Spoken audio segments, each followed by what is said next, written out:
긴 정치 인생에서 이번에 또 한 번의 이제 큰 결정을 하셨는데 결정적인 이제 계기가 한동훈 비대위원장과 그때 독대 1시간 하셨잖아요. 네. 그때 마음을 굳히신 거예요? 결심을 빨리 한 것도 있고 또 확신을 갖게 한 것도 있고 내가 진짜 배팅을 하자. 더 이상 뭐 머뭇거리면 좀 기회주의적으로 비칠 수도 있고 그러니까 내가 뭐 세상이라는 것이 완전한 것을 담보받고 하는 것이란 있을 수 있겠습니까? 뜻이 맞으면 뭐 어떤 리스크가 있다 하더라도 각오하고 나간다 이런 생각을 했죠. 물론 그 전부터 이제 저희 지역에 그 국민의힘 당협위원장을 맡았던 정상철 그 전 충남대 총장님이 계세요. 그분을 비롯해서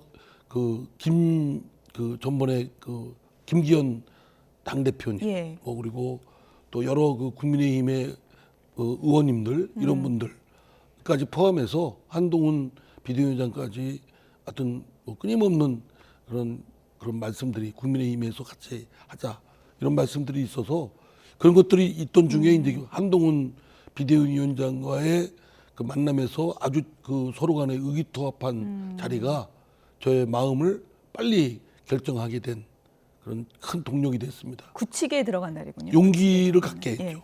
1시간 독대면은 얘기 상당히 많이 하셨을 것 같은데. 그렇습니다. 정치인들 1시간 동안 그러니까요. 이렇게 얘기하기가 쉽지 않습니다. 그날 나눈 대화 중에 좀 가슴에 남았다고 할까요? 제일 기억에 남았다고 할까요? 그런 대목은 어떤 얘기일까요? 저하고에서 처음 나온 얘기는 아니지만 한동훈 비대위원장이 마침 새 전국 각 지역을 이제 순회를 하고 있는 중에 광주에서 그 왼쪽 오른쪽 모두에서 정답을 찾겠다. 상당히 그게 울림이 저한테 있었어요. 보통 편향되기 쉽거든요. 한쪽으로 기울고 싶고. 근데 의도적으로 왼쪽이든 오른쪽이든 가리지 않고 국민의 민생이나 도움된다고 한다면 모두에서 정답을 찾겠다. 이런 각오나 다짐은 굉장히 중요한 모티브라고 생각됩니다.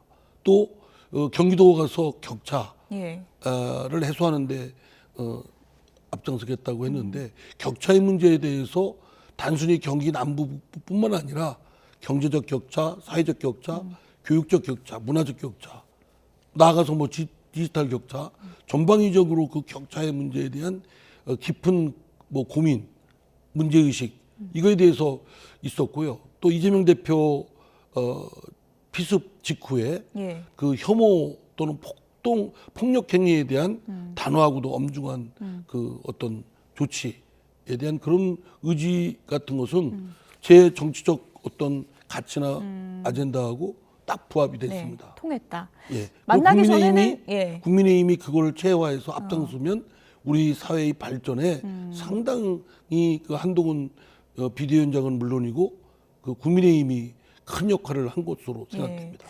만나기 전에는 부정적인 식도 좀 강했다라고 하셨던데. 저도 이제 한동훈 그 법무장관일 때 TV 통해서 본 뉴스 뭐나 뭐 등등을 통해서 본 거 민주당의 일부 의원들과 설전하는 걸 보면 장관이 뭐 이렇게 저렇게 일일이 말도 안 되는 의원들의 질문이 있다 하더라도 그냥 넘기면 될 일인데 꼬박꼬박 뭐 이렇게 받아치고 그래 좀 부정적으로 봤어요. 그래 그런 이미지가 이제 잔뜩 있는 상황에서 한동훈 비대위원장을 만났더니 뜻밖의 아주 정중하고 예의도 바른 분이시고 또 그런 이슈에 대한 사회적 이슈나 어떤 문제에 대한 깊이 있는 그 나름의 그 문제의식도 갖고 있고 또 그를 어떻게 해야 되겠다라는 생각도 있고 또 정치인이라면 늘 가져야 되는 전략적 배치 뭐 이런 것도 배정 이런 것들에 대한 것도 나름 갖고 있어서 1시간 내내 얘기하는 동안 아주 서로 간에 재밌고 유쾌한 자리였습니다.